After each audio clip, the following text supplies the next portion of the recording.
God. So we were discussing section 46 subsection 46A buyback of shares.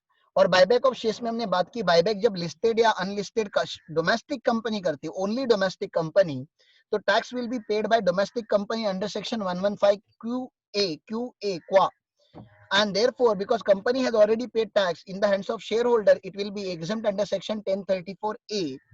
ये आपको बता दिया मैंने.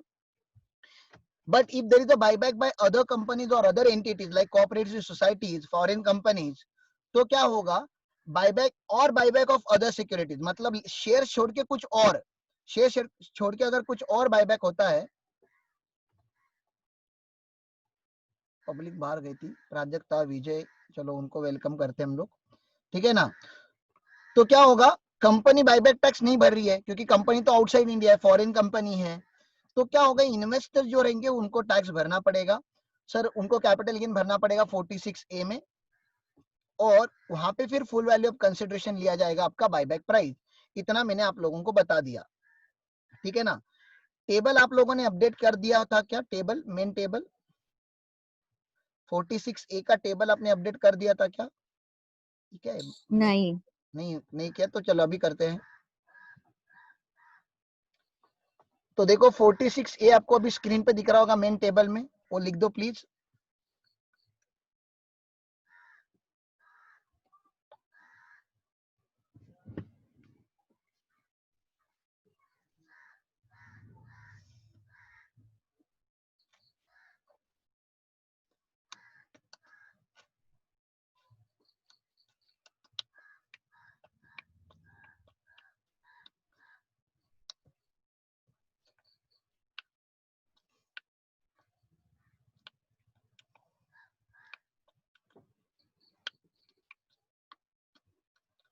Buyback of securities, buyback price, year of transfer,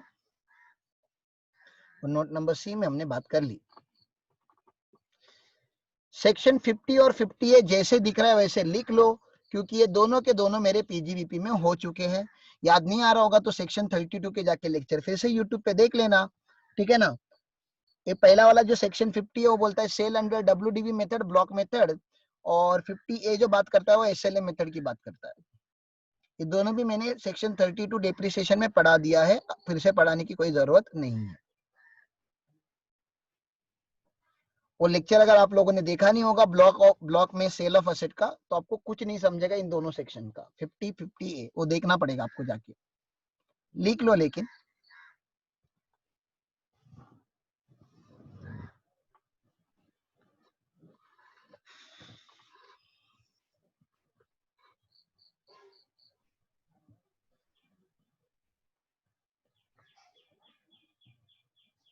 कोई तो फनस लेकर आया है.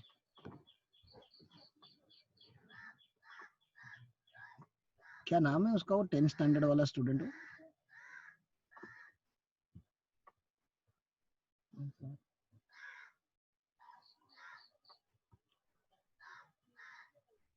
वो रोहन सर, रोहन.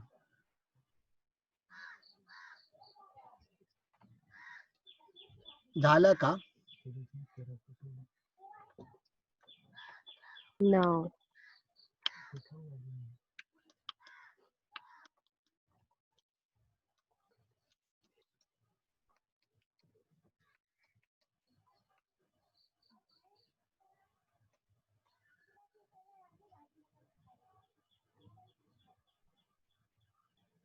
चाहिए आपको? क्या दे दोगे? पानी. पानी है मेरे पास. कॉफी पी लिया आपने? कॉफी नहीं पिया मैंने. मत पियो. इसने पिया? सर हाँ. बारिश देखो, बारिश. कार दिख रहा है एक व्हाइट कलर का, चला गया. दिखा क्या? बारिश नहीं दिख रहा है, लेकिन गीला थोड़ा सा है. कार दिख रहा है रे खाली, बारिश नहीं देख पाऊंगा. हाँ हाँ अभी दिखा, पानी नीचे दिखा. जमीन पे देखो, तो हाँ जमीन दिखेगा पे बारिश कितनी गिर रही दिख है. रहा है, दिख रहा है, दिख रहा है. हाँ. क्या बोलता हूँ, बहुत बड़ा फ्लड आएगा ना तो बाहर चले जाना, ठीक है ना पांडा. मेरे को टेंशन नहीं है. नहीं वही बता रहा हूँ. हमें देखना हम हमें, लोग के यहाँ पे मैसगॉन कंपनी है शिप बिल्डर्स का, हाँ उधर सी बहुत है, सी वाटर है बहुत ज्यादा का बोलते हैं उसको मेनली। तू कभी पूरे सी में जाके कूद के देखना, मतलब तो डूब पाता है कि नहीं। अलाउड नहीं है, एक जन ने सुसाइड किया था उसके बाद से उधर का एरिया सील कर दिया है, no one is allowed to go there. No one ordinarily ना, यू आर एक्स्ट्रा ऑर्डिनरी।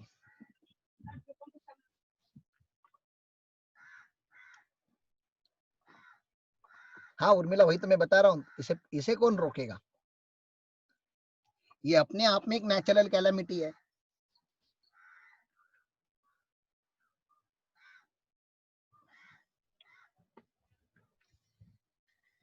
चलो हो गया बच्चों लोगों का लिख के, तो आगे की बात करते हैं। आपने रेमंड का नाम सुना है? रेमंड, रेमंड का नाम सुना है क्या? सुना है, सुना है? बस क्या सर? इंडस्ट्री बता सकते हो क्या, रेमंड क्या इंडस्ट्री में है? बाहेर सॅनिटायझर दे बाबांना आणि अरे काय गरम पाणी बाबांना सैंडल वगैरह गरम गरम पाणी केलं गरम ए गरम पाणी गरम पाणी कोण आहे? बाबांना कोणतरी पाणी वगैरे देते, देव दे रे, समाज सेवा चालू आहे।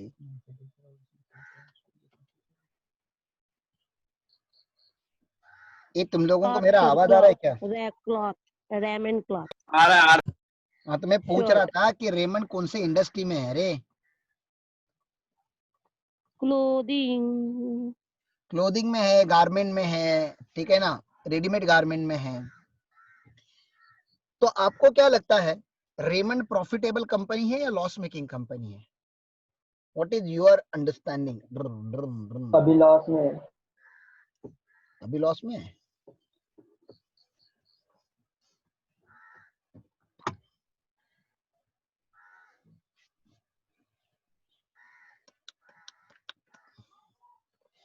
चलो मैं आपको कुछ उसके बारे में और बातें बता देता हूँ। इतनी सारी बातें बता दूंगा ना अभी कि तुम पागल हो जाओगे, जबकि इसमें की काम की बातें जो होंगी ना खाली 10% होंगी। बाकी जो 90% एक्स्ट्रा कंटेंट बताऊंगा ना वो टाइम पास है, ऐसे ही है, पढ़ा रहा हूँ बस, क्योंकि मैं चाहता हूँ कि तुम लोग सच्चे वाले सीए में बनो, डुप्लीकेट वाले नहीं, ठीक है ना। चलो बातें चालू करते हैं हम रेमंड की, उस टाइम की जब तुम्हारे पप्पा, ठीक है ना, तुम्हारे पप्पा यंग हुआ करते थे। अब जब तुम्हारे पापा यंग हुआ करते थे तो तुम्हारे पापा ने तुमको बताया होगा कि how many pairs of shirt और cloth he used to have in those days. बताओ कितने, बताया होगा कभी?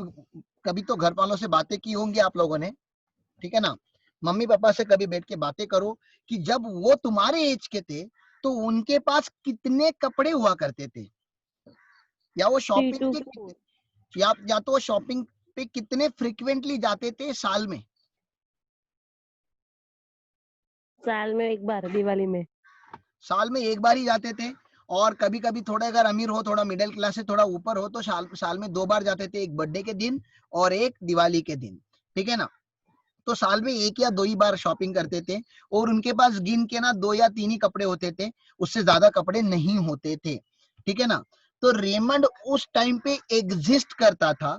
उसके बाद क्या हुआ, उसके बाद हम लोगों का जनरेशन आया, और हम लोगों के जनरेशन का प्रॉब्लम क्या है पता है? मेरे घर में भी यही प्रॉब्लम है, आपके घर में भी शायद सेम प्रॉब्लम होगा।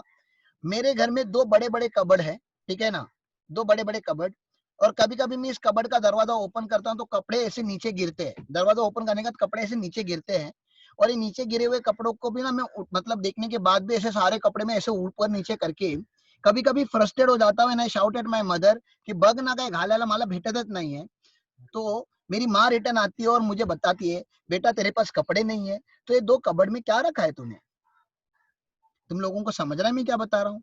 आज एक जमाने में एक इंसान के पास 2 जोड़ी कपड़े होते थे, ठीक है ना, और आज हमारे पास 2 कबर्ड कपड़े हैं, फिर भी हमें ऐसा फीलिंग होता है कि हमारे पास कपड़े नहीं है। कभी कभी तो मेरा क्या होता है,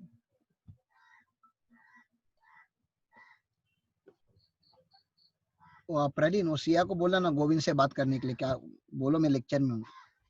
Excuse me, talk to Govind. He is calling me. He's calling him.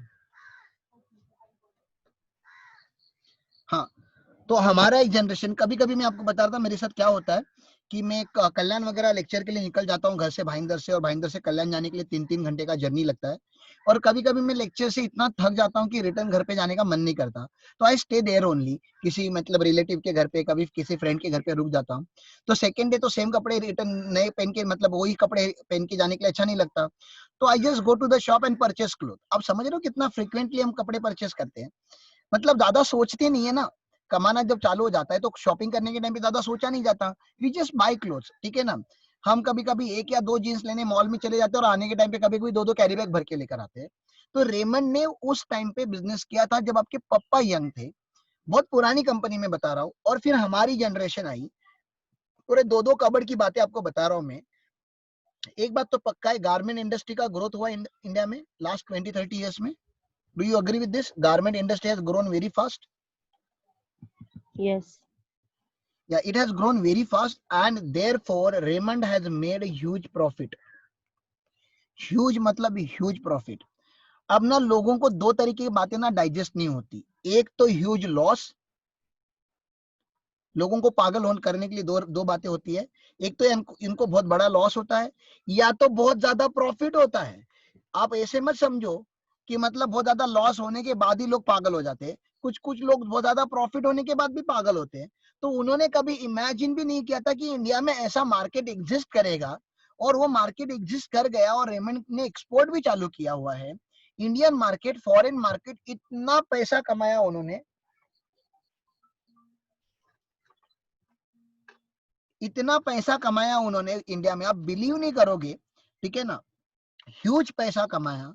और जब जब इंसान का ह्यूज पैसे उसके पास आते हैं, उसके बैलेंस शीट में बहुत ज्यादा रिजर्व्स एंड सरप्लस आते हैं, ठीक है ना। बैलेंस शीट में रिजर्व एंड सरप्लस मतलब यहाँ पे समझ रहे हैं, यहाँ पे बैंक बैलेंस बढ़ गया है, तो उस इंसान को क्या करना चाहिए बताओ। चलो सीए में हो, अभी अपना दिमाग चालू करो। जब किसी कंपनी के पास ह्यूज रिजर्व्स एंड सरप्लस है और बैंक में ह्यूज प्रॉफिट पड़ा हुआ है, कैश पड़ी हुई है, तो what that company should do, जल्दी बोलो, कुछ तो बोलो, कुछ तो बोलो, कुछ तो बोलो, बोलो कुछ तो। नहीं बोलोगे? अबे साले विजय, अरे बाईबैक से बाहर आ जाओ भाई, एक्सपेंस में बैलेंस शीट में आ गया राजा, प्रॉफिट हो गया, प्रॉफिट हो गया, टैक्स भर दिया। और let me tell you, Raymond is a 100% genuine company, वो लोग टैक्स की चोरी वगैरह नहीं करते। बायबैक वगैरह वो सब फालतूगिरी मत बोलो, आगे चलो, दूसरा कुछ बोलो। परचेस न्यू असेट, इन्वेस्टमेंट करना चाहिए, कंपनीज को एक्सपांशन करना चाहिए। ये वर्ड एक्सपेक्ट कर रहा था जो तुम लोग बोल नहीं पा रहे थे, कंपनी को एक्सपांड करना चाहिए। अब मुझे बताओ, अगर इन्होंने नए नए मैन्युफैक्चरिंग प्लांट डाले, ठीक है ना, जो उन्होंने डाले भी ओनली गारमेंट के, गारमेंट के, तो एक टाइम पे ऐसा हो जाएगा कि गारमेंट का मार्केट में सप्लाई बढ़ जाएगा, सप्लाई बढ़ जाएगा, और डिमांड अगर उतनी स्पीड से नहीं बढ़ी जितनी स्पीड से सप्लाई बढ़ रहा है, तो प्राइजेस के साथ क्या होता है। मैं तुमको बिजनेस पढ़ा रहा हूँ, इकोनॉमिक्स पढ़ा रहा हूँ, अकाउंटिंग पढ़ा रहा हूँ, फाइनेंशियल मैनेजमेंट पढ़ा रहा हूँ, बहुत सारी बातें आ रही है इसमें। सप्लाई अगर बढ़ गया, क्योंकि इन्होंने बहुत सारे गारमेंट की फैक्ट्री डालना चालू किया, एक्सपांड किया खाली गारमेंट के बिजनेस में ही, तो सप्लाई बढ़ जाएगा, और सप्लाई बढ़ेगा और डिमांड नॉर्मली बढ़ेगा। डिमांड अगर नॉर्मली बढ़ेगा और सप्लाई फास्ट बढ़ेगा, तो सप्लाई एक दिन सरपास कर जाएगा डिमांड को, that mean there will be more supply and less demand. तो प्राइजेस के साथ क्या होता है मार्केट में? फ्लक्चुएशन। फ्लक्चुएशन तो होगा रे पागल, Situation. प्राइजेस डिक्रीज होंगी ना, प्राइजेस, अरे सप्लाई ज्यादा होगा, डिमांड कम होगा, तो प्राइजेस विल फॉल, यानी प्राइजेस फॉल, तो उनका जो एक्सपेंशन करने का पर्पस था कि ज्यादा बिजनेस करेंगे, ज्यादा प्रॉफिट कमाएंगे, और ज्यादा बिजनेस करेंगे और ज्यादा प्रॉफिट कमाएंगे, तो expansion would become a dangerous situation for them. और खाली वही नहीं थे मार्केट में, और भी कंपनी तो आई रही थी ना मार्केट में। तो अगर सारे लोगों ने खाली गारमेंट ही बनाना चालू किया, पता चला कल ब्रांडेड शेयर 100-150 रुपए में बिकने लगी, तो उनको थोड़ी ना क्या प्रॉफिट निकल सकता है। तो उन्होंने अपना गारमेंट बिजनेस का एक्सपांशन करना रोक दिया, ठीक है ना, रोक दिया। अब हम चलते हैं स्ट्रैटेजिक मैनेजमेंट में। ये कभी वर्ड सुना है आपने? स्ट्रैटेजिक मैनेजमेंट करके भी एक सब्जेक्ट होता है, एसएम करके, एसएम करके सब्जेक्ट होता है, पता है आपको? Strategic management. हाँ। हाँ, होता तो होगा, ठीक है ना। स्ट्रैटेजिक होता है मैनेजमेंट, ऑप्शन। हाँ हाँ, स्ट्रैटेजिक मैनेजमेंट में आपको सिखाया जाता है, स्ट्रैटेजिक मैनेजमेंट में आपको सिखाया जाता है जब आपकी कंपनी के पास बहुत ज्यादा रिजर्व्स होते हैं तो कंपनी को अलग अलग कंपनीज को परचेस करना चाहिए, अमालगमेशन करना चाहिए, मर्जर करना चाहिए, बिजनेस को अभी नॉन ऑर्गेनिकली ग्रो करना चाहिए, ऐसे आपको पढ़ाया जाता है, ठीक है ना। उसमें वो क्या क्या आता है पता है, वो वर्टिकल क्या क्या बोलते हैं उसको, haphazard, vertical, horizontal integration, business integration पढ़ाते हैं, पता है आपने ये वर्ड सुना है, haphazard integration, flow vertical flow integration, flow horizontal integration, नहीं सुना है, भगवान बचाए आप लोगों को। वर्टिकल फ्लो और क्या है, वर्टिकल फ्लो होता है और हॉरिजॉन्टल फ्लो होता है। देखो पहले तो इंटीग्रेशन मतलब एक्सपांशन, एक्सपांशन मतलब क्या, अब कंपनी क्या करती है, वर्टिकल इंटीग्रेशन मतलब ऐसा वाला ना, वर्टिकल मतलब ऐसे होता है, तो आपकी कंपनी यहाँ पे है, ठीक है ना, आपकी कंपनी यहाँ पे है, तो आप क्या करते हो, या तो आपके सप्लायर को परचेस करते हो, ये हो गया बैकवर्ड इंटीग्रेशन, या तो आप अपने जो माल जहां पे जाता था आउटपुट, ठीक है ना, उसको परचेस करते हो। तो जैसे अगर आप मैन्युफैक्चरर हो तो आपका जो रॉ मटेरियल सप्लायर था उसकी कंपनी परचेस करते हो तो उसको बैकवर्ड इंटीग्रेशन बोलते हैं, वर्टिकल इंटीग्रेशन में, ठीक है ना। और अगर आपने शोरूम परचेस किया जहां पे आपका माल बिकता है तो उसको फॉरवर्ड इंटीग्रेशन बोलते हैं, इसको बैकवर्ड इंटीग्रेशन, इसे फॉरवर्ड इंटीग्रेशन। तो वर्टिकल इंटीग्रेशन में दो टाइप के इंटीग्रेशन होते हैं। तो अगर कोई manufacturing company, car manufacturing company है, और कार मैन्युफैक्चरिंग कंपनी टायर नहीं बनाते, आपने देखा होगा टायर किसी और कंपनी के होते हैं, तो अगर कल होंडा ने एमआरएफ को परचेस किया तो उसको वर्टिकल इंटीग्रेशन बोला जाएगा, और वर्टिकल इंटीग्रेशन में इसको बोला जाएगा बैकवर्ड इंटीग्रेशन, क्योंकि रॉ मटेरियल सप्लायर को पिकअप किया गया है। ये तुमको ये वर्ड समझ में आ रहा है अभी, बैकवर्ड इंटीग्रेशन फॉरवर्ड इंटीग्रेशन क्या होता है। और आपको मुंबई में पता होगा वो कुछ तो होंडा का एक कंपनी है ना, वो शोरूम किसके होते हैं, ऐसा वो ना फेमस शोरूम है, अंधेरी में ही है, Hyundai. नहीं होंडा का एक शोरूम है फेमस मुंबई में, होंडा का एक बहुत बड़ा फेमस शोरूम है अंधेरी में। Zaveri, Zaveri. झवेरी है क्या, नहीं झवेरी नहीं रे, कुछ अलग ही Navneet. नाम है उसका, Navneet. पता नहीं, चलो झवेरी ले लेते, मुझे क्या, मेरे बाप का क्या जा रहा है, शोरूम है बहुत बड़ा, पकड़ लो होंडा का, Navneet. ठीक है ना, होंडा का बहुत बड़ा शोरूम है। तो पकड़ लो होंडा ने उस शोरूम वालों को परचेस किया जहां पे उनके कार पहले एग्जिबिट होते थे, तो इसको वर्टिकल इंटीग्रेशन में फॉरवर्ड इंटीग्रेशन बोला जाएगा, क्योंकि होंडा मैन्युफैक्चरर था, उसने अपने आगे वाली कंपनी को परचेस किया, आगे वाली कंपनी को परचेस करेंगे तो फॉरवर्ड इंटीग्रेशन, पहली वाली कंपनी को परचेस करेंगे तो बैकवर्ड इंटीग्रेशन, ऐसा सब बोला जाता है। Okay, very good sir. तो हॉरिजॉन्टल क्या होता है, तो होंडा अगर पहले भी कार बना रहा था मुंबई में, अब पुणे में फैक्ट्री लगाया, ठीक है ना, अब वो दिल्ली में फैक्ट्री लगाया, अब वो हिमाचल प्रदेश में फैक्ट्री लगाया, तो इसको क्या बोला जाता है, सेम प्रोडक्ट में आप जाते हो, अलग अलग अलग ज्योग्राफी में जाके आप इंटीग्रेशन करते हो, तो इसको हॉरिजॉन्टल इंटीग्रेशन बोला जाता है। ऐसे बहुत सारे इंटीग्रेशन होते हैं। रेमंड ने देखा कि सारे इंटीग्रेशन करके उनका ऑलमोस्ट हो गया था, अब उनके पास ज्यादा स्कोप नहीं था बिजनेस को एक्सपांड करने का, तो they went for haphazard integration. Haphazard integration मतलब आप कोई ऐसा बिजनेस अक्वायर करते हो, ऐसे किसी बिजनेस को स्टार्ट करते हो जिसका आपके करंट बिजनेस से कोई लेना देना नहीं है। ये पागल लोगों ने क्या किया पता है, ये लोग गारमेंट में थे, ये लोग ने चालू किया सीमेंट। क्या आपने सुना है कभी कि रेमंड सीमेंट में भी था? इनके दो बिजनेस थे, गारमेंट और सीमेंट, गारमेंट और सीमेंट। किसी ने सुना है अंबुजा सीमेंट है, एसीसी सीमेंट है, ठीक है ना, जेपी सीमेंट है। वैसे एक जमाने में रेमंड सीमेंट भी हुआ करता था। Anybody knows about it? नहीं। नहीं पता, नो। नहीं पता, इसलिए नहीं पता क्योंकि ये जो नालायक लोग थे, आप समझ रहे हो, कपड़ा बनाने में तो एक्सपर्ट लोग थे मैनेजमेंट, ठीक है ना, कपड़ा बनाने वाला अगर सीमेंट बनाना चालू करेगा तो आपको क्या लगता है वो सक्सेसफुल होंगे इंडस्ट्री में कि सक्सेसफुल नहीं होंगे? नहीं होंगे। नहीं। नहीं होंगे। दूसरा, ये सीमेंट, ये सारी बातें मैं कर रहा हूँ 1998 या 1999 के ईयर की, मतलब 2000 के पहले की, मतलब जिस टाइम पे तुम पैदा हुए रहोगे, शायद तुम्हारे बर्थ ईयर के टाइम की बात कर रहा हूँ मैं अप्रोक्सीमेटली, ठीक है ना। अब मुझे आपको बताना क्या है वो समझो, बताना ये है आप लोगों को, क्या बताना था, जो गारमेंट इंडस्ट्री होती है, सॉरी सीमेंट इंडस्ट्री जो होती है, वो लेबर इंटेंसिव होती है या कैपिटल इंटेंसिव होती है? मतलब इसमें मशीनरी ज्यादा चाहिए कि लेबर ज्यादा चाहिए? लेबर. लेबर. ते तुझ्या पप्पाने ना ते सिमेंटचे ते चुन्याचे ते ठोकळे आणून ना अशा हाताने चिचत बसतात ना लेबर लोक.